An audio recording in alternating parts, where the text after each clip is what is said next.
Hey, this is Seth Parnell, the minister at the Portia Church of Christ, and this is episode 150 of the Midweek Bible Study. Hope that you are doing well. Hope that you had a wonderful day today. We appreciate you being here with us and your willingness to study the Word of God with us. We want to grow. We want to have a better knowledge, a better understanding of the Word of God, and so your presence here always helps us do that, and so we really do appreciate it. It's been a very, very warm day here in Jonesboro. We had it was, I think it did get up to the 100 mark, or at least close to it. It's been we know that summer has arrived in full force, and so hope you stayed safe if you got out there in the heat. And I like the warm weather, and so I've been enjoying this, but I know a lot of other people don't, and so hope that you've been having a great week so far. I also want to let you know that if you're ever in the Portia area, then you're more than welcome to stop by and see us. We would love to have you, love to visit with you, and love to worship with you. All right, we are located at 307 South Jackson Street in Portia, Arkansas. And right now we are meeting at 10 o'clock and 11 o'clock on Sunday morning, 5 o'clock on Sunday night, and 6 o'clock on Wednesday night.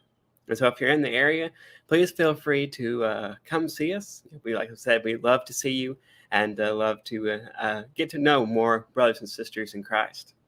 Also, we also want to let you know, as we always do, if you have any questions or comments about what we study here tonight, please feel free to send those our way. Or if you'd like to put them down, while the lesson is going on, we'd love to hear your perspective and hear what you have to say concerning the topic that we covered.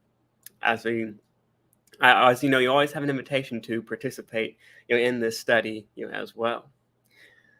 But I think that's all we have as far as the beginning. We do have a special guest with us here today. He is from CRC, and I believe that he is a Detroit Lions fan. Yes, I am a all-around Detroit's fan, not just Lions. I also like the Tigers and the Pistons and the Red Wings as well. But yes, you are correct. I do attend CRC. I very much enjoy going to CRC. I have one semester left, and I first heard of you in my Greek class because your brother's my teacher, and but after a while we eventually met. I forget exactly how we met, but we run in similar circles down in Arkansas. We know similar people. We associate with similar people, and so we eventually met, and I would say we're definitely friendly acquaintances, if not a little more friendly than that. But I think you came to a preacher's meeting, didn't you? Yes, that's how it first met. Yeah. I remember that preacher's meeting. Yeah. And then I found out that Josh was one of your teachers, and so that kind of portrayed that. Mm-hmm. But why don't you tell us a little bit about yourself and about if somebody doesn't know you, what do we need to know about Caleb? Well, I grew up Southeast Michigan. I have family from the McDougal area. My mom's parents are from McDougal, and eventually they settled in Michigan after moving back and forth for my grandpa's work. And eventually down the road, my mom and dad met, and they got married and had me. And I went to a year of, more of secular college up in Michigan, about a little under 2 hours from where I was from, and realized it wasn't for me. Like very early on, I didn't like it at all. And I had thoughts of going somewhere else before I committed to that school and minoring in Bible. But I didn't end up doing that. And I kept kind of just saying like, no, I don't want to go into Bible. I don't want to do all this. And I just couldn't really ignore it anymore. And so I told my grandparents, the ones that are from McDougal, and because they had moved back to Jonesboro in 2019, and I told them, I really want to transfer, and I told them that, and they told me about CRC, and they told me that they had if you're a Bible major, you get all or most of your tuition paid for. And so I said, okay, if you can get me the paperwork, I'll sign where I need to, because and at that point I've never seen the college. My grandparents may have mentioned CRC once or twice before that, but I didn't really remember it. And so I never heard of that and never seen the campus. And I just said, yep, give me the paper. And that's when Kiefer was still working there. And Kiefer, it's about a 20-minute drive to my grandparents' house from the school. Drove them over, and my grandparents mailed it up to me and got me here. And so, I've been very happy about that decision ever since. I've been thankful that I didn't go to a different COC school, because I love CRC so much. And I'm very happy that I did go to a year of, I guess, secular college, because I knew I didn't like it. I knew that's not where I wanted to be. So, because I worry that if I went into ministry right away, I'd still have the nagging thought of, is this really what I want to do? And so, now you're serving an internship right now. Yeah. Right? Yes. I did preach for about a year in Bragg City, Missouri, right outside of Kennett. And as soon as I went there, I told them, I'd have to do this internship over the summer, for graduation, but also because I'd want to. And I am now in Fairview Heights, Illinois, which is about 20 minutes from St. Louis, about 25 to 30 from downtown.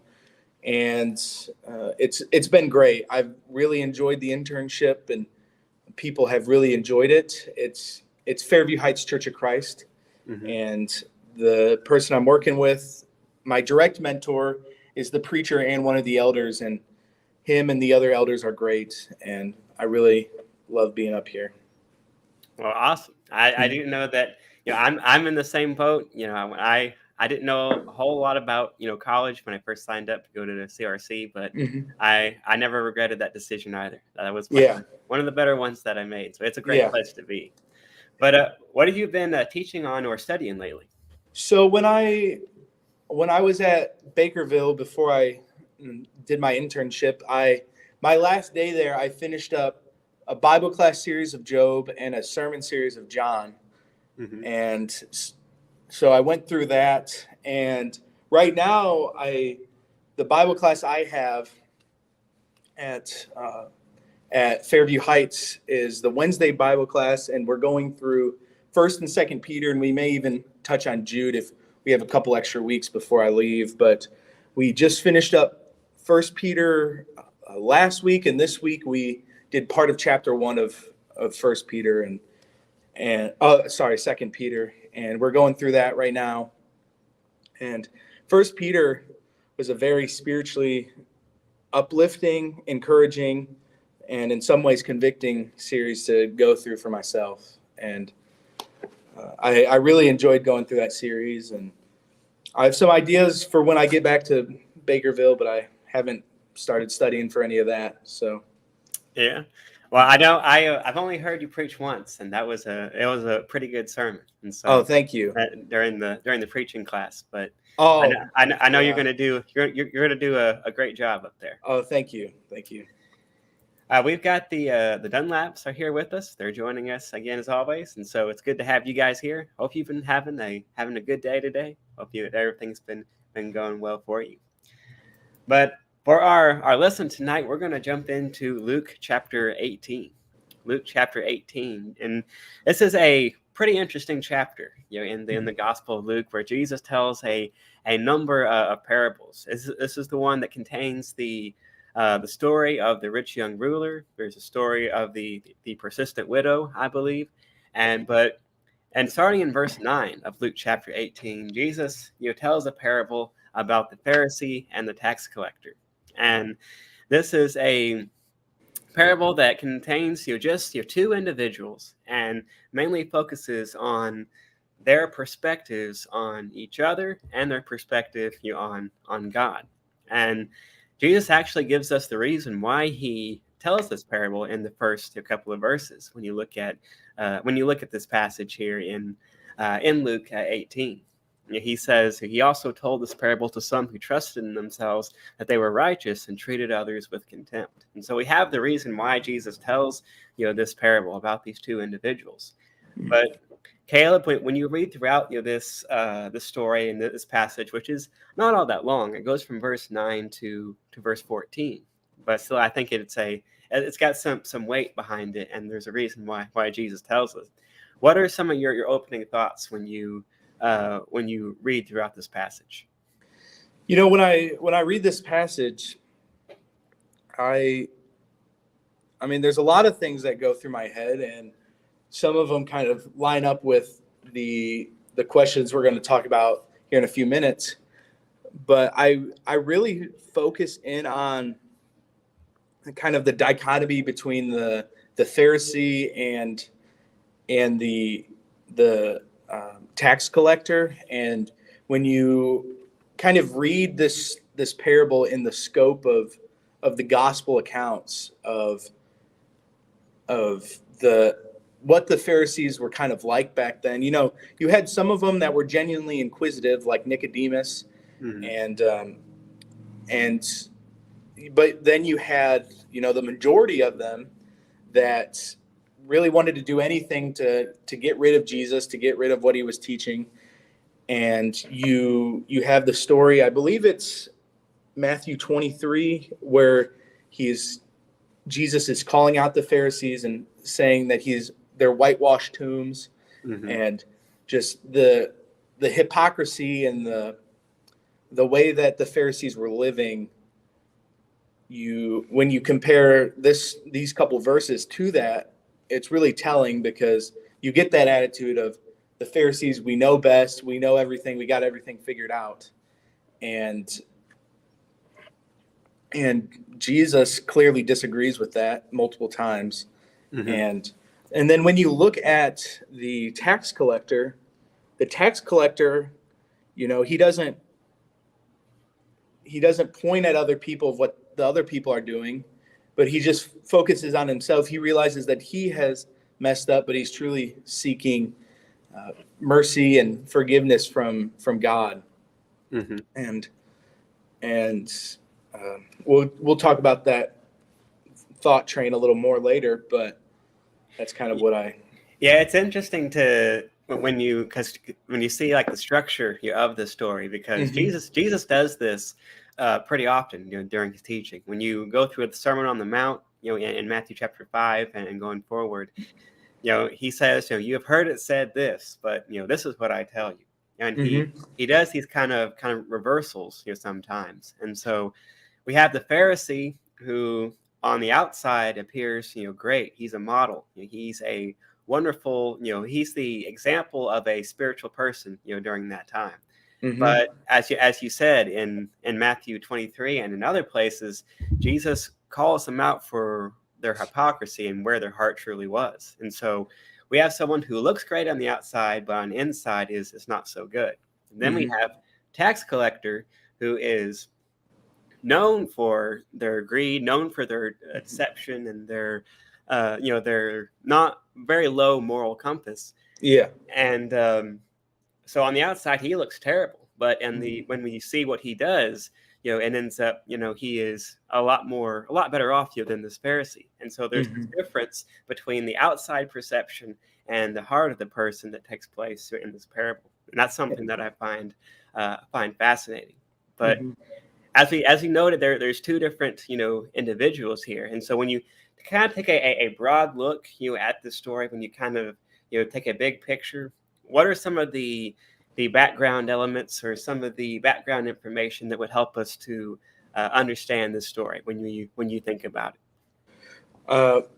Well, I think one of the important background informations is right there in verse 9. And he also told this parable to some people who trusted in themselves. So he's talking to the very people he's trying to call out for their, wrong actions or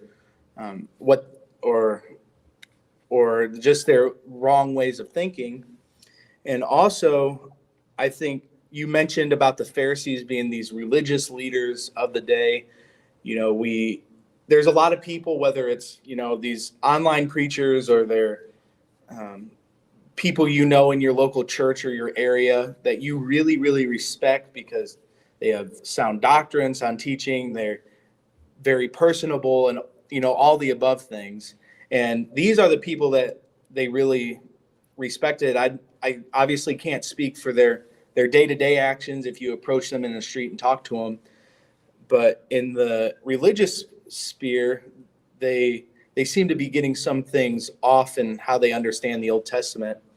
And I think probably the most important piece of background information is just the absolute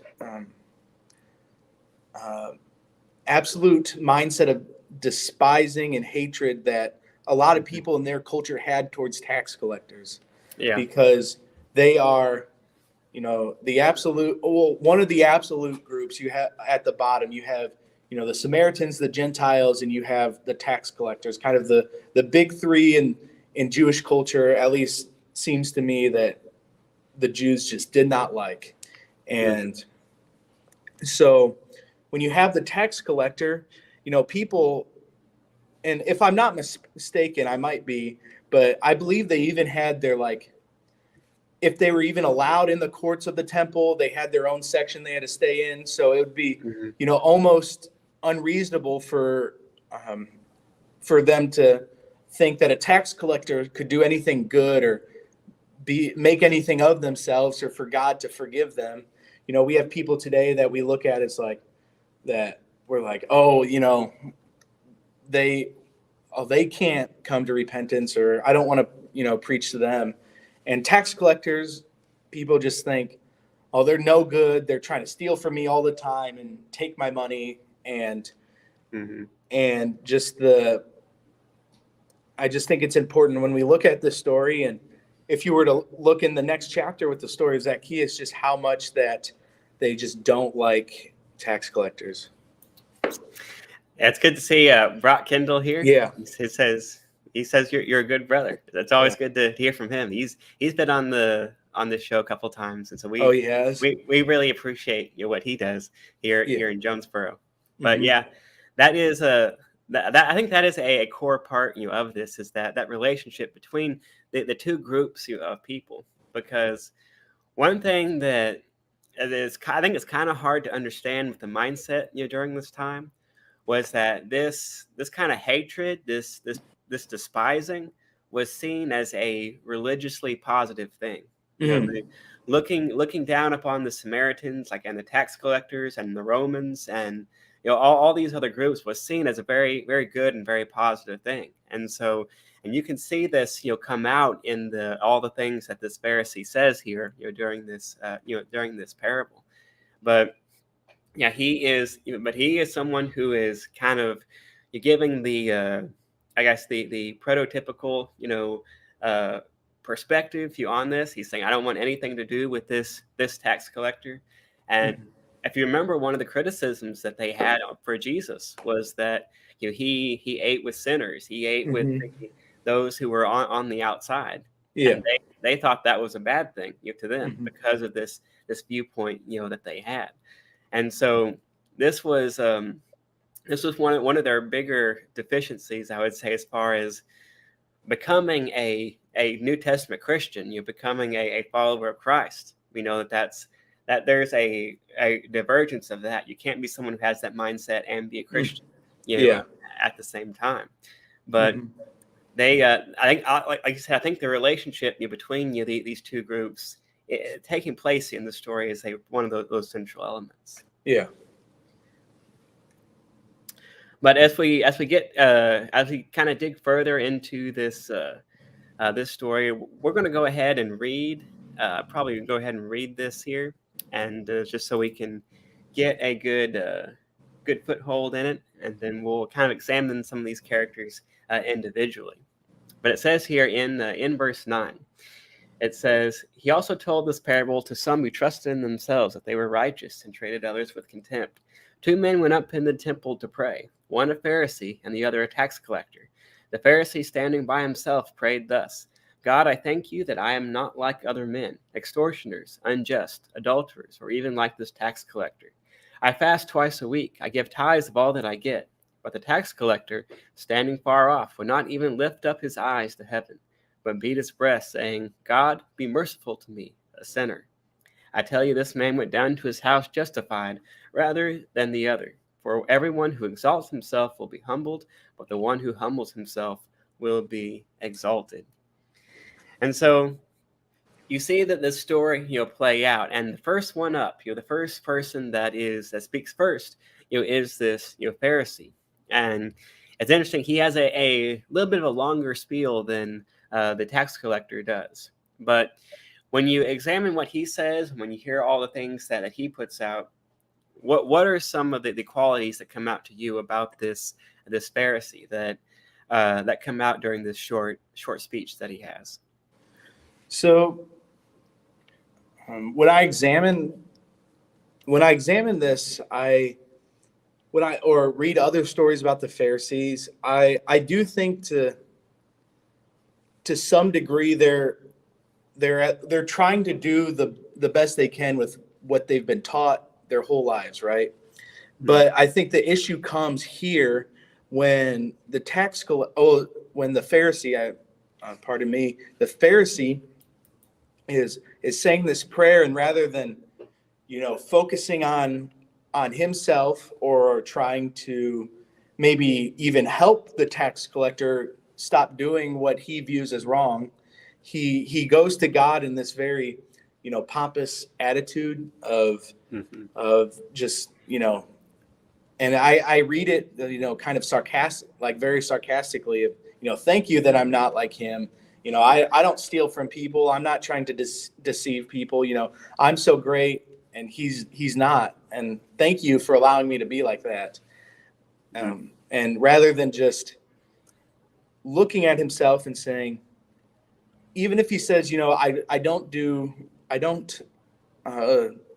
steal from people, and I don't lie to people, but I struggle with this and this. So please help me deal with what I am dealing with. And rather than doing that, or just talking about his own struggles and sins, he's trying to put the blame on someone else.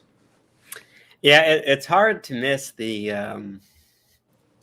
you might call the arrogance. That might be a little bit too strong, or it might be just right. But he says, when he praying to God, he thanks him. And as we know, as I always say, when it comes to the issue of pride, when it comes to dealing with pride, one of the biggest antidotes to pride is being grateful and being thankful. Because if you're thankful, for what somebody else has given you, that means you haven't done everything by yourself, and you're dependent upon what others give us. And so, if we're thankful to God, as we should be, because of what He has given us, that humbles us, in a sense, in that sense. And he starts out with thankfulness. He says, "God, I thank you." But like you said, it's hard to not read that, in a kind of a sarcastic, way. He says, "Thank you. I'm not like, other men." He's basically saying, I thank you that I'm as good as I am. It's more than we're talking about how good he is than how much he needs help, how much he needs, to change, or how much he needs, God to change his life. And basically, like you said, basically telling God how lucky he is to have a follower, like him. And he does it, to the expense of this tax collector. And as you know, this was most likely not a prayer that was said silently. He probably didn't kneel down and say this to himself, but this was probably something that was spoken, something that was out loud. And so the tax collector could have heard this, because obviously they were close enough that they could see each other. And so he says, "Thank you. I'm not even like this tax collector." So he was elevating himself at the expense of somebody else. And that's certainly a negative quality. And you see that some in our world today. But if we're going to be successful in this world, it can't be at the expense of somebody else. But as Christians, we're called to serve one another. We're called to love one another. We're called to forgive. We're called to do all these things here to other people, and not to use them, as ways to make ourselves, look better or look more successful. And that's what this Pharisee does here in this case. And like you're saying, it can't be, if you're going to be successful, which I don't think in principle there's anything wrong with trying to be successful. But you can't do that, as you said, by putting other people down. And there's a lot of fields of study or fields of working where that's how you get ahead, is you try to cut corners or show off in front of your boss, or sometimes maybe even take credit for what other people did, because in the moment it looked like it was your idea. And like you said, we can't do that. And I think something about this too that the Pharisees didn't realize is that in the New Testament we're taught, and I think even in parts of the Old Testament, when you look at Jonah or other stories of these prophets preaching to Gentiles, the heaven and the grace of God is open for everybody. So we don't have to put people down. We don't have to insult people, or be thankful that we're this really good servant of Christ and this other person isn't. It's open for everybody. It's open for all of us to grow in God and away from our sins. And God's grace is open for everybody who wants to accept it. And there's no need to have an attitude like that. Yeah, as we know, it's called a narrow road, but there's room enough for everybody. You're going along there. Yes, not that everybody's going to find it, but if as many people who do find it can fit on there. Absolutely. And also, if you see here in verse 12, you see some of the things that he highlights when he says, I fast twice a week and I give tithes of all that I get. He highlights the things that he doesn't do. He says, I'm not an extortioner, I'm not unjust, I'm not an adulterer. And then the things that he does, he says, I fast and I give tithes. And Jesus would say later on in another account, he says, you have neglected the more important things of the law, justice, mercy, love. Those are the things that carry weight in the gospel. And they had elevated some of these smaller things like fasting and giving tithes, which are good in their own right, but being elevated to take the place of love and mercy and things of that sort, that was not right. And you mentioned the Sermon on the Mount earlier, of how you've heard it said this, but basically this is what it means. Really, it's kind of what Jesus is getting across. And what Jesus really does in the Sermon on the Mount is he takes this outward act that a lot of people in the audience might already be good at, or they've been taught about, and they say, no, it's actually deeper than just what you're doing on the outside. It's how you're thinking on the inside that is really what counts. Because if you're fasting, but you're not truly thankful to God or about what he's given to you, then, I don't really see the point of fasting. Or if you're giving, but you're giving grudgingly, then that's not good either. And that's what Paul says in 1 Corinthians 15. Or 13. 1 Corinthians 13. Where he says, if I give all that I have, but if I don't have love, what am I? Yes. His conclusion was nothing. And so there has to be a priority, when you're a Christian, of the things that you address. And as he says there in that chapter, the greatest of these is love. And we know that we could talk all night about all the things that encompass, with being a loving person. Yeah. But it's definitely, we can't follow the example of the Pharisees and elevate these smaller things to the importance, of that. And that was one of their deficiencies, that they had. But when you take a look at this man, and then you go down to verse 13, where the tax collector takes up, and the second character gets the chance to speak, in this parable, and he has a quite a different, approach, to this. In just one verse here, in verse 13, it says, "But the tax collector standing far off would not even lift up his eyes to heaven, but beat his breast, saying, 'God, be merciful to me, a sinner.'" So the Pharisee has said his bit, and now the tax collector comes to it. And he, instead of taking the approach that the Pharisee does, he says he stands afar off and kind of bows his down and beats his breast, and he says what he has to say. And so, just like we examined the Pharisee, what are some qualities that we can get out of this tax collector that he exhibits during his short speech? I mean, I think the biggest one is, humility. He's very humble about who he is. He knows that he's a sinner. He knows that he's in need of the mercy of God. And with that, he's not looking at other people of, I may have stolen by taking a little bit of extra taxes from somebody, or I may have done this or that, but I'm not like that person over there who's killed somebody or has abused somebody. He's not playing the comparison game. He's just worried about what it is that he's done.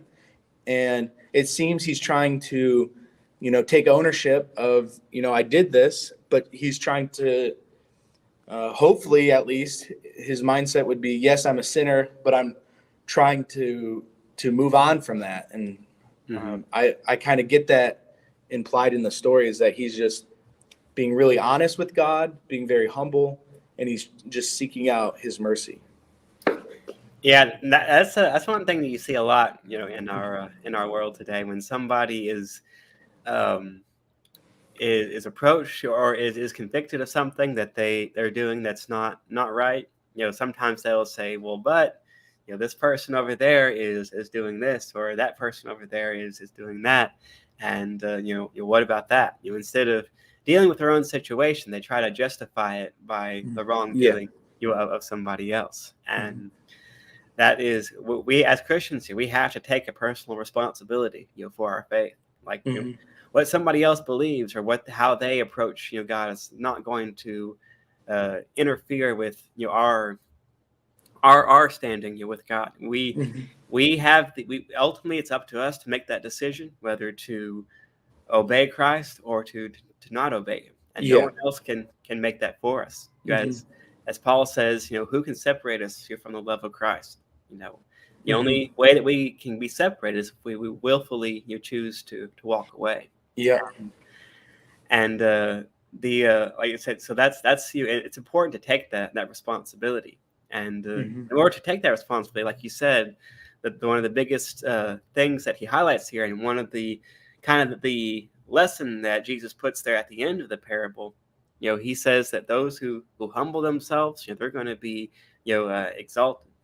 If we approach God, we got to have humility. We got to be humble, because if we don't, because I think if we had a picture of just who God is and just how big he is, and if we understood just the scope of who God is and how he created this world and all the things that he has authority over, that should humble us, right there. And if we come to him, you're thinking that we're, entitled to something, or thinking that we are equals in something, then we're already off base.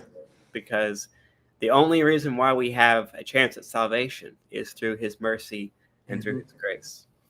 Yeah, and I mean that's what Paul teaches in Ephesians 2, 8 and 9. We're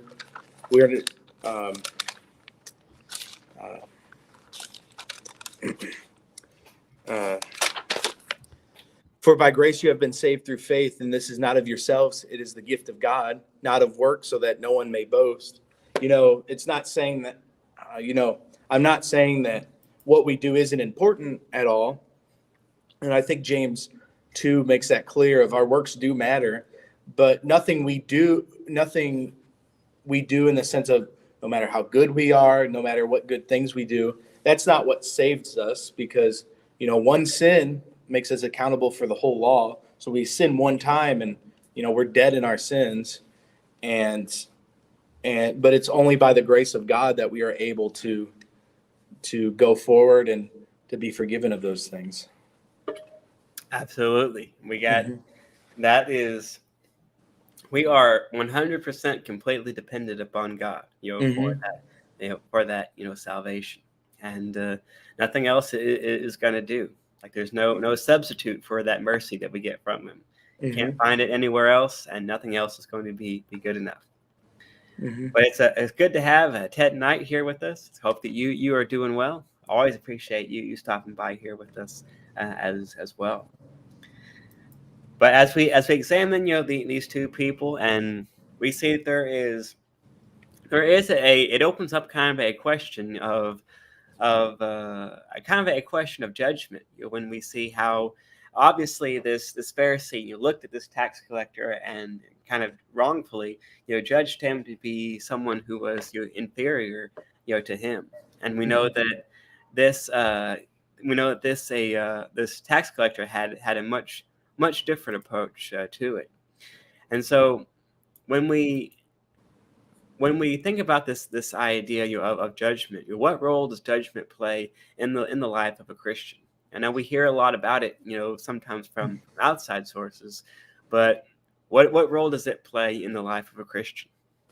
In my mind, whenever I hear not about final judgment, that's a different topic, but when it comes to us casting judgment on other people, I automatically think of Matthew chapter 7. It's chapter 7, the verses 1 through 6. That's where I immediately go to, and this is one of the more, at least verse 1 is one of the more quoted verses of the Bible, and in my opinion, at times kind of taken out of its context. And but when I think of judgment, I think of this, do not judge so that you will not be judged. For with what judgment you pronounce, you will be judged. And with the measure you use it will be measured to you. Why do you see the speck that is in your brother's eye, but do not notice the log that is in your own eye? Or how can you say to your brother, let me take the speck out of your eye when there is the log in your own eyes? You hypocrite, first take the log out of your own eye, and then you will see clearly to take the speck out of your brother's eye. And when I read that, and when I sit on it, and I think what he is saying is that, if whatever, like verse 2, whatever measurement we use to judge and whatever we say about other people, that is how we are going to be judged when it's our time to be judged. And I don't necessarily think that this is a cover-all condemnation on all types of judgments we make as Christians, but I do think that if we are going to try to help guide someone through a situation or to call someone out on a situation, we have to sit and we have to examine ourselves first and foremost and see, okay, this person is struggling with this sin or that sin, but am I struggling with the same thing, maybe in a different way? Or what is it that I'm struggling with, and how can I first take action to start to fix that before I go and worry about what else someone else is doing? And I do think that having people that you're kind of accountable for, and that people are people that helps keep you accountable, is a good thing for Christians. But as you're trying to help someone or call someone out, you always gotta make sure you're keeping yourself in check. Yeah, and as you said, I think that's the main. If you keep this in its context, if you don't just isolate verse 1, this entire passage is a condemnation on hypocrisy. It's saying don't preach to these high, don't bind to these high standards on these other people, while you yourself are nowhere close to that. He says, you need to be someone who is more understanding, more even, with that. And as you said, there is, that doesn't mean that we, let everything slide. It doesn't mean that we, refuse to oppose anything. Sometimes that's how this verse is used, but instead, we're someone who uses the right standard, for our judgment. We don't want to, put ourselves in the place of God and start, condemning people and saying, this is, you're not in the right place. But we do go by the standard that's prescribed to us in the scriptures, and that's what we go by. And what's kind of hard with that is there's times, as whether you're a preacher or a minister of some kind, or you're an elder, or any sort of teaching position in the church, all Christians should be teachers, and we do that at different levels and different aspects in the Christian life. But when you're in those positions, there might be times, or there probably will be times, where you might have to teach about something that you yourself struggle with, and you have to sit, at least in my mind, you have to sit there and you have to first take accountability of, okay, I'm struggling with this. Am I taking the proper steps to work against that, to move away from that?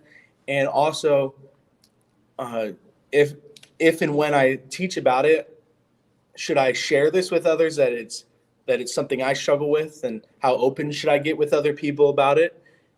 But then there's times you're teaching and you take that account of yourself, and you say honestly that you don't struggle with this issue that the Bible's teaching about. And I think you can be honest about that too, of not in a condemning way, but just be honest. This isn't something I struggle with a lot, but and I want to say that the Bible is saying that this is wrong too. Yeah, it's a when you start preaching, and as I always say, as a preacher, at least the way I want to be able to preach from any part, of the Bible. Like I don't want to just stay in one book, but from Genesis to Revelation. Yes. We have the Bible, the entirety of the Bible, for a purpose. I think we can preach from everywhere. I mean, you have to use it within reason. You don't want to, do a 20 sermon, series on Leviticus and, you'll burn people out in that. You have to approach it within reason. But I think every part of the Bible is worth a study for in some way or in some fashion. And yet, but you can when you start preaching, you can step on your own toes pretty quickly. Yes. If you are honest with your approach to it. And that is something you have to address, because like you said, as teachers and as ministers, we don't have superpowers or anything. We are just as human as everyone else. And it's like I mentioned earlier, going through First Peter, I said it was a good spiritual encouragement, but it's also at times convicting too. Especially you talk about Christ not reviling the people who are reviling him, and that kind of concept. How many times has I, or just kind of the culture that we're kind of in, our mindset is just, when someone does something wrong to us, we want to just attack them back. And I know that I've been at times just maybe not, acting on those feelings, but just thinking, this person did something wrong to me, I want to get back at them. And I know I've been guilty of that. And that's just, there's been other times throughout my studies of, the Bible says this, but I've been doing the opposite of that, and I need to work on that. Yeah.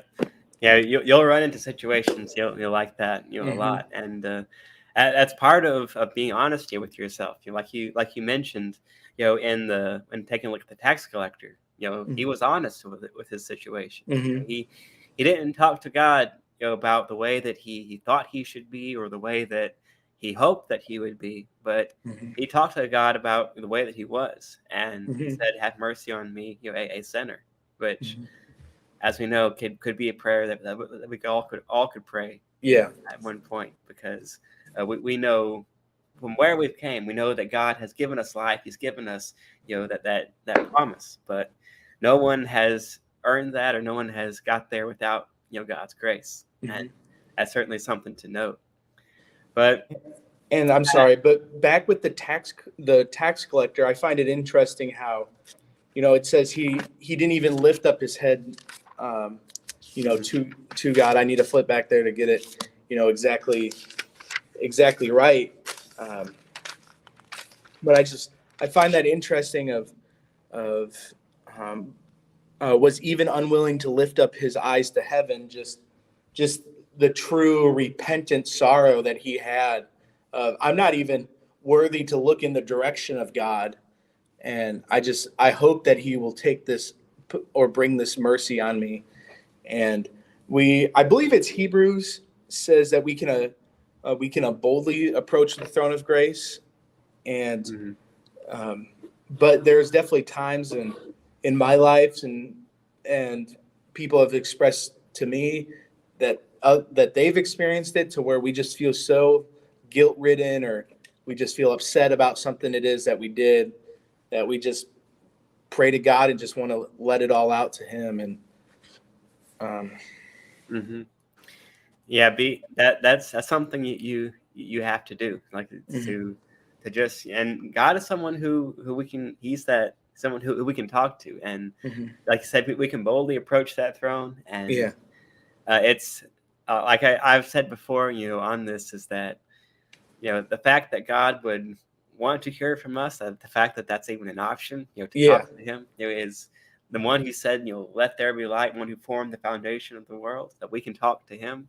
That's pretty amazing. And because he could have easily just, Genesis 6 gave nobody instructions to build the ark and just completely wipe everything out. But he didn't. He wanted to continue his creation, and he wants us so much to be in right relationship with him that he sent his son to die.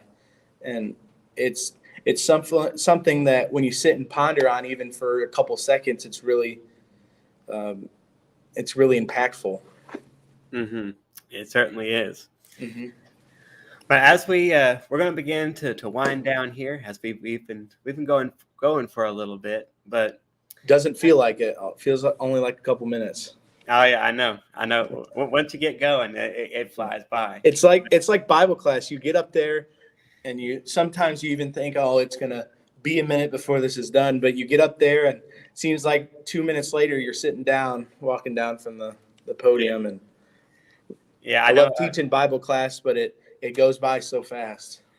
I know. I'm teaching through the Gospel of Matthew, and we're almost completed. We're in chapter 28. But we sometimes we do like there's like questions in a study book. Sometimes we only get like 3 questions done. We're talking about it, and we're getting lessons from it, and so it goes by quickly. But we've already talked a little bit about it, but just to kind of summarize your thoughts of this story, and maybe talk a little bit about the idea of accountability and how that fits into the role of a Christian, as well, as we kind of wind down our study for the night. I think with accountability, it's very important for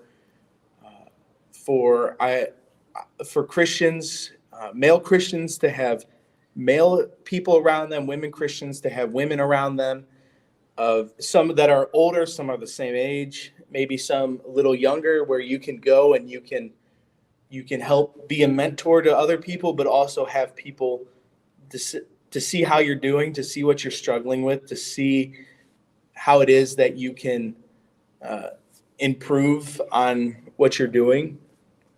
And I think accountability is a big part of the Christian life. And I think accountability is what helps us grow to be a better Christian. And if on the one hand, we're accountable to God, whatever we do, if we don't become a Christian, our sins won't be forgiven. But if we don't continuously try to practice the fruit of the Spirit or the Christian virtues in 1 Peter or whatever, things that God wants us to practice, if we don't try to do those things and move away from our sins, then it's like a dog returning to his own vomit, right? And so we have to be accountable to ourselves, but also try, if you can, set up support systems around you of that you check in on them and they check in on you to help try and keep each other on the narrow path. And being in college, being with fellow Bible majors and adults there who understand what it's like to be a college age guy. And I know for my friends that, are females, that it's nice for them to have the women around them. And it's just nice you can talk about issues you're struggling with, or even if it's just things like classes or other things, it's very nice to have that support system around. And if I had to give, advice to a new Christians, like find those people around you that can hold you accountable and you can help you grow. I think that's one of the best things to do when you first become a Christian is, although, Christians who've been in the faith should be willing to invite themselves to help these people. Sometimes it takes the step of you trying to find people that can help you with these things. And so I guess if I had to say one more sentence about accountability, it's important, and we need to find people to help us stay accountable. And it's not that they get the blame for when we mess up, but it's because we still have to take the blame of, I messed up, but it's just nice to have other people around us that can help guide us through those situations. Yeah, and that's one of the great things about the church is that we look out for each other. We try to build each other up, and like you said, being a Christian is not about doing the lone wolf or the lone ranger thing and trying to get through it by yourself. We need to, like you said, to seek out those people, to have those people in your life, and because it can be invaluable. That can be a wonderful resource to draw on. And if someone's a Christian and they've been baptized recently, or maybe even has been for a while, but they're for some reason not, if you're not plugged into a local congregation, that's why it's so important to be plugged in, is because yes, I know sometimes there might be the bad apple of the judgmental type, but the vast majority of people that I've met, especially, since moving to Arkansas and even moving here to Illinois for the summer, these Christians want to help you and want to be a community for you, and they may not always be perfect at being a community or helpful, but the vast majority want to help you and be there for you. And so going to church isn't something that should be scary for somebody. It should be, I want them to know that it's a welcoming thing, and most of the time I'd say the vast majority of the time, you're going to find people there that truly do care about you. And that's one thing I always wish that people would see, church as an opportunity and not an obligation. Not going you have to, but there's, like we said, there's so much that you can get, when you look at worship, when you look at encouragement, when you look at being able to be around these people that you can that you can share things with, and that can encourage you, and you can encourage them. That's what it's all about. And you read the end of Acts 2 and even Acts, just throughout the book of Acts, really, they were constantly being with each other and meeting with each other. And at least to me, I'd have to infer some sense of, accountability and being there for each other within that time they spend together. And people need people, and yes, we're not going to Even if you're not really a out there person, if you're not really someone who is a big social person, you still need people in some form or fashion, and so that's always important to know. Yeah. But Caleb, we really appreciate you being here with us tonight and taking the time to study with us. I was really excited when you offered for me to come on, and I've been looking forward to it, and I had a great time sitting here and talking with you. Yeah, if somebody is in your area, how can they find the church that you go to there? Well, that's if you're talking about the one that I'm preaching at down in Arkansas, if you're in Kennett and you head east, about 10 minutes down the main drag in Kennett, you'll eventually hit a really small church, Bakerville Church of Christ. If you're talking about the one I'm at right now for the summer, I don't know the area that well, but if you were to look up Fairview Heights Church of Christ, it's on one of the main roads in the city. It's big building, pretty easy to find. But do you guys have like a website or a social media yes. page? Let me make sure I get the website exactly right. It's fairviewheightschurch.org. Alrighty. And they have a YouTube channel with the sermons, and they put it on their Facebook page as well. I believe the sermon I preached a week or two ago here is on there. It's about King Manasseh and 2 Chronicles. Ah, that sounds good. Sounds good. So if you want to hear some great sermons, go check out the Fairview YouTube page. You'll hear some good ones. Our preacher here is great. I think he's a great preacher. So yeah. Well, good deal. Well, Caleb, we wish you the very best going forward. We hope everything goes well, up there at Fairview, and we look forward to seeing you again sometime. Yeah. Talk to you later. All right. We hope this has been beneficial to you. We hope that this has been a great study. We, as we always say, we'll be back here next Thursday night, for another episode, the episode 151. But until then, hope that you go out and be the light of the world, and hope you glorify God in everything that you do. See you next time.